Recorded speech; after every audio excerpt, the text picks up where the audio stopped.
RMC, 6h, 9h, Bourdin Direct. Bien, Luc Julia est avec nous. Vous nous rappelez encore une fois qui est Luc Julia, mon cher Luc Julia, en Anthony. un mot, alors c'est le papa de Siri, l'assistant vocal de l'iPhone. Aujourd'hui, il est président de l'innovation chez Samsung et c'est un grand spécialiste, un grand connaisseur de l'intelligence artificielle. Et il va nous dire qu'on raconte souvent beaucoup de bêtises autour de l'intelligence artificielle. Alors, avant de parler de l'intelligence artificielle, comment vous êtes-vous retrouvé dans la Silicon Valley ? Je suis parti il y a plus de 25 ans maintenant. C'est parce que j'étais un peu déçu de l'ambiance française, on va dire, à l'époque où j'étais un créateur et créer à l'époque, c'était compliqué. Aujourd'hui, c'est un peu plus facile. Mais... Vous avez créé plusieurs startups dans la Silicon Valley, puis vous avez été repéré par Steve Jobs. Enfin, repéré, je ne sais pas, non ? On a discuté. Ouais, vous avez discuté, vous avez présenté l'une de ses inventions et vous a dit c'est de la merde. Oui. C'était typique Steve Jobs, c'est-à-dire qu'il était sans filtre. Donc, on lui a posé quelque chose, il a dit, effectivement, au bout de 10 minutes, il est parti sur une réunion qui devait durer 1 heure. Ça ne vous a pas empêché de travailler pour Apple après. Ah oui, tout à fait. Et d'inventer Siri. Oui, alors je ne dis pas que je suis le père de Siri, je dis que je suis le grand-père de Siri en fait. Le grand-père de Siri. Ouais, c'est vraiment, c'est vieux maintenant, c'est 97 Siri, les premiers brevets, donc j'ai les premiers brevets de Siri avec un camarade, donc on en est co-créateur. Après ça, il y a beaucoup de gens qui disent qu'ils sont les pères de Siri. Et maintenant chez Samsung. Maintenant chez Samsung. Vous avez changé là. Quand je suis parti d'Apple, je me suis dit que c'était une bonne chose d'aller chez Samsung juste pour remuer un peu le cocotier. C'est comme dans le foot, il y a des mercatos. C'est comme dans le foot, il y a des superstars sont recrutés par les grands groupes. Bien sûr. J'imagine. Non, mais ça, j'imagine. Vous développez quoi chez Samsung là en ce moment ? Aujourd'hui, on fait tout ce qui a beaucoup d'objets chez Samsung. On fait 1 milliard d'objets manufacturés par an. Combien ? Donc 1 milliard. 1 milliard. Oui, donc les téléphones, les frigos, tout ce que vous pouvez imaginer, les télés. Et donc, ces objets-là, maintenant, on essaye de faire en sorte qu'ils soient connectés et qu'ils soient connectés entre eux pour me rendre des services à moi, humain. Donc, en gros, on essaie de créer des objets, entre guillemets, intelligents. Des objets intelligents. Alors, justement, l'intelligence artificielle prendra-t-elle le dessus sur le cerveau humain ? Aucune chance. Dans la façon dont c'est fait actuellement, c'est des mathématiques et des statistiques, il n'y a absolument aucune chance que ça soit à notre niveau. On est en contrôle, c'est nous qui définissons les algorithmes, c'est nous qui choisissons les datas, les données pour nourrir ces algorithmes. Et donc, il n'y a absolument aucune chance que ça nous dépasse. Sauf si on le veut, dans le sens où on peut créer quelque chose qui va nous dépasser juste parce qu'on a décidé qu'on voulait le faire. Parce qu'on baisse les bras. Oui, exactement, on baisse les bras. On abandonne, on peut s'abandonner à la technologie. Si on s'abandonne à la technologie, on peut avoir des problèmes.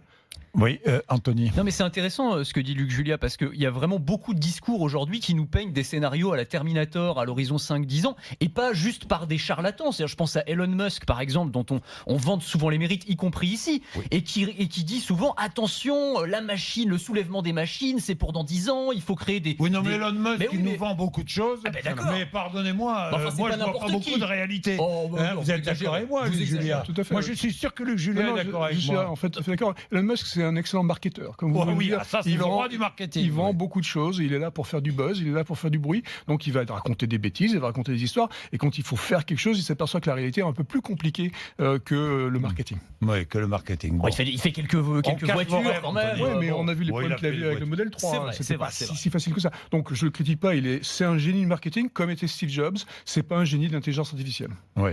Steve Jobs n'était pas un génie de l'intelligence artificielle. Absolument pas. C'était un génie du marketing aussi. Oui. Tous ces techniques viennent des gens qu'il a embauchés. Le premier étant Wozniak à l'époque, mais il était génial en marketing. Luc Julia, on parle beaucoup de dérives. Je lis, il y a des quantités de livres qui sont sortis. Vous allez à l'encontre, finalement, de tout ce qui a été écrit ou dit. On parle souvent des robots tueurs. Quand on couple de l'intelligence artificielle avec des armes, on obtient des armes autonomes, capables de prendre la décision de tirer et de tuer, avec beaucoup plus d'efficacité que n'importe quel soldat humain. C'est vrai, c'est faux ? C'est vrai. C'est-à-dire qu'on peut créer des machines qui vont être beaucoup plus efficaces que n'importe quel humain. Ça, c'est vrai. Mais c'est nous qui la créons. Oui. D'accord ? Donc, à un moment donné, il y aura une régulation. C'est nous qui la contrôlons. C'est nous qui la contrôlons, c'est nous qui la créons. Nous ne pourrions pas perdre ce contrôle. Non, c'est impossible. La façon dont c'est fait aujourd'hui, nous créons les machines et elles font ce qu'on leur dit de faire.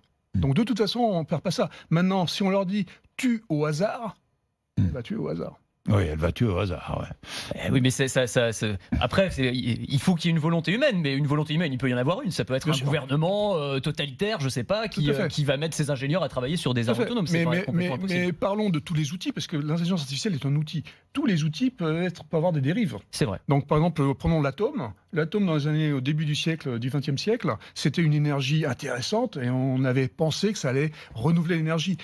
Après, c'est devenu une bombe. Il a fallu réguler. Et il y a eu une régulation entre les États, en l'occurrence entre la Russie et l'URSS de l'époque et les États-Unis. Et on a régulé, on a calmé un peu le jeu. Mais évidemment, il peut y avoir des dérives dans toutes les technologies. Mais on est en contrôle. C'est nous qui décidons. Bien, restez avec nous, Luc Julia. Anthony Morel, nous allons garder encore un peu de temps pour Luc Julia. Pas de chronique, c'est une forme de chronique. Hein. Oui, on va parler d'intelligence artificielle. On a la chance d'avoir Luc Julia avec nous sur le plateau. On ne va pas s'en priver. Je rappelle aussi que Luc Julia est à l'origine des imprimantes connectées d'HP. Ah oui, c'est vrai. C'est vrai aussi. Ouais. Bah, décidément. Il est 6h51. On a de la chance. 6h51. Géraldine de Mory-le-Temps, à quel endroit ? On part sur la Manche avec les grandes marées en ce moment du côté de Barneville, par exemple, coefficient de 113 cet après-midi, 115 pour demain. Et d'ailleurs, le préfet maritime de la Manche et de la mer du Nord appelle à la prudence. Certes, le spectacle est magnifique, mais attention parce qu'il suffit de quelques minutes seulement pour se faire piéger par la marée montante. Il va faire beau d'ailleurs au bord de la mer, pas forcément dès ce matin, parce qu'on a quand même cette grisaille qui est assez importante sur une large moitié nord et puis également au bord de la Méditerranée. Mais en journée, le soleil va s'imposer, même s'il va mettre un petit peu de temps pour arriver sur le sud de la Bretagne, sur la Normandie ou sur le Val-de-Saône. Les températures en baisse pour ce matin, on retrouve d'ailleurs quelques gelées. Et puis cet après-midi, en revanche, température en hausse, à nouveau beaucoup de douceur. 12 à Lille, 14 à Paris, on aura 15 à Lyon, à Marseille, 17 à Clermont-Ferrand, on montera jusqu'à 19 pour Bordeaux et pour Biarritz. RMC, c'est déjà demain. Donc c'est demain avec Luc Julia, Anthony Morel. C'est une chance formidable d'avoir Luc Julia avec nous. Je le rappelle, vice-président de Samsung, aujourd'hui en charge de toute la recherche Samsung, inventeur, co-créateur de Siri. Je le disais, à l'origine des imprimantes connectées d'HP. Vous vivez dans la Silicon Valley. Luc Julia, c'est bien de vivre dans la Silicon Valley. C'est pas désagréable, ne serait-ce que pour le temps. Ça, c'est pas trop mal. Ça, il fait beau. Maintenant, après, on a des bons restos, on est OK, on va pas mourir. On mange bien quand même. On n'est pas trop mal. Mais c'est bien de revenir en France quand même de temps en temps. Une semaine par mois, vous revenez. Une semaine par mois pour se revivifier. Mais près de Toulouse. Voilà. C'est pas mal. Oui, Luc Julia, qu'est-ce que vous vouliez demander à Luc ? Ah oui, moi j'avais plein de choses. Ah bah allez-y. Dites-moi, la robotisation de l'intelligence artificielle, ça va supprimer des emplois. Ouais. Ça, c'est une excellente question, mais c'est une question aussi sur laquelle on n'a pas vraiment bien réfléchi et on ne sait pas regarder la réalité. La réalité aujourd'hui, si vous regardez des pays comme l'Allemagne ou le Japon, qui sont les pays les plus industriels et les plus robotisés du monde, c'est eux aussi qui ont le moins de chômage. C'est bizarre. Oui. Et pourquoi ? Parce qu'eux, ils ont réussi leur conversion à la robotisation des machines. Nous, on a vendu notre industrie, on l'a perdu, on l'a pas robotisé, on l'a pas modernisé. Et c'est un des problèmes. Et donc, du coup, on a perdu beaucoup d'emplois. Il n'existe plus ces emplois. Aujourd'hui, dans l'industrie, par exemple, en Allemagne, ce qui s'est passé, c'est que oui, il y a plein de robots, effectivement, mais il y a plein d'emplois qui ont été à côté des robots. Les robots sont là pour aider, ce sont des outils. Et donc, du coup, on a perdu des emplois, évidemment, au moment d'eux. C'est-à-dire qu'au tenter, on perd des emplois, mais on en crée beaucoup aussi. Oui, les pays les plus robotisés, Japon, Allemagne, sont les pays où le chômage est au plus bas. Exactement. Enfin, oui. Ils sont assez parmi les pays. Anthony. Mais ça veut dire, la corrélation de ça, c'est qu'il faut investir massivement aujourd'hui dans l'éducation. C'est-à-dire que cette transformation, c'est pas dans 10 ans qu'il faut la penser, c'est maintenant en France. La réalité, c'était il y a 25 ans. Oui, c'est ça, on est déjà en retard. Donc on est de toute façon en retard. Maintenant, le système éducatif français, alors je ne crache surtout pas sur le système éducatif français, parce que même aujourd'hui, et depuis des années, on a un système éducatif extraordinaire.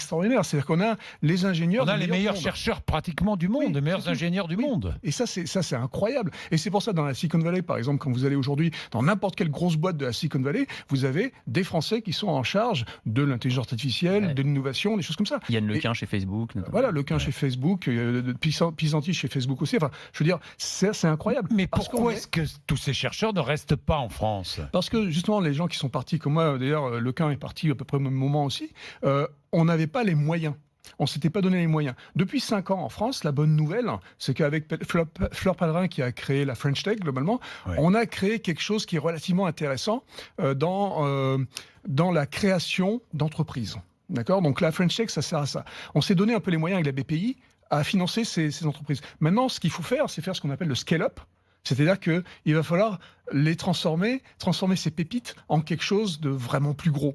Et ça peut être un de nos problèmes si on ne met pas les sous. Donc il faut effectivement financer ça, il faut investir ça. Anthony. L'un des soucis aussi, je parle sous votre contrôle, mais c'est qu'un chercheur en intelligence artificielle en France aujourd'hui, en gros, il sort de ses études où il va avoir un bac+10, bac+11, il peut être chercheur en IA au CNRS, il va gagner 3 000 € par mois. Ou alors il peut choisir d'aller travailler chez Facebook ou chez Google, il va être payé peut-être 300 000 € par an pour inventer le monde de demain. C'est quand même un tout petit peu plus alléchant, il y a aussi cet aspect-là qui entre en compte. Oui, je ne peux pas dire le contraire. Effectivement, dans la Silicon Valley, les salaires sont beaucoup plus importants qu'ici, ça c'est clair. Maintenant, la vie n'est pas la même non plus. Les impôts, le coût de la vie dans la Silicon Valley est très élevé. C'est très élevé. Oui, les maisons, c'est n'importe quoi. Enfin, pour s'acheter une maison, c'est absolument n'importe quoi. Donc, il faut relativiser ça. En fait, en net, c'est peut-être pas si différent que ça. D'accord. La qualité de la vie en France, c'est quand même pas mal. C'est un atout. C'est un atout. Bon, ça va être quoi? Je sais pas moi. Bon, Siri aujourd'hui, mais quelle autonomie va-t-on accorder encore à tous les appareils nos appareils qui sont à côté de nous? Déjà, il faut comprendre ce qu'ils font. Donc il va falloir s'éduquer plus, il va falloir comprendre exactement ce qu'ils peuvent faire pour nous, et il va falloir décider ce qu'on leur laisse faire pour nous. Ouais. Donc pour moi, mon monde idéal, et je vis dans mon monde idéal en fait depuis des années, parce que j'ai commencé à créer ma maison automatique depuis 1999, donc ça fait un moment, et j'ai 209 objets connectés autour de moi qui nourrissent ma vie globalement, et donc et ma famille. Donc du coup, on vit dans cette espèce de Disneyland, pour les gens qui viennent chez nous, ils disent oh, c'est n'importe quoi, c'est rigolo, bon, mais nous, on a l'habitude, par exemple, si vous voulez, j'ai pas descendu un volet depuis des années. Et ça, c'est vachement important pour moi, parce que j'ai 53 fenêtres, j'ai pas du tout envie de fermer toutes mes fenêtres. Ouais. Mais dites-moi, si vous voulez, ça fait... vos 53 fenêtres, vous leur dites quoi, alors?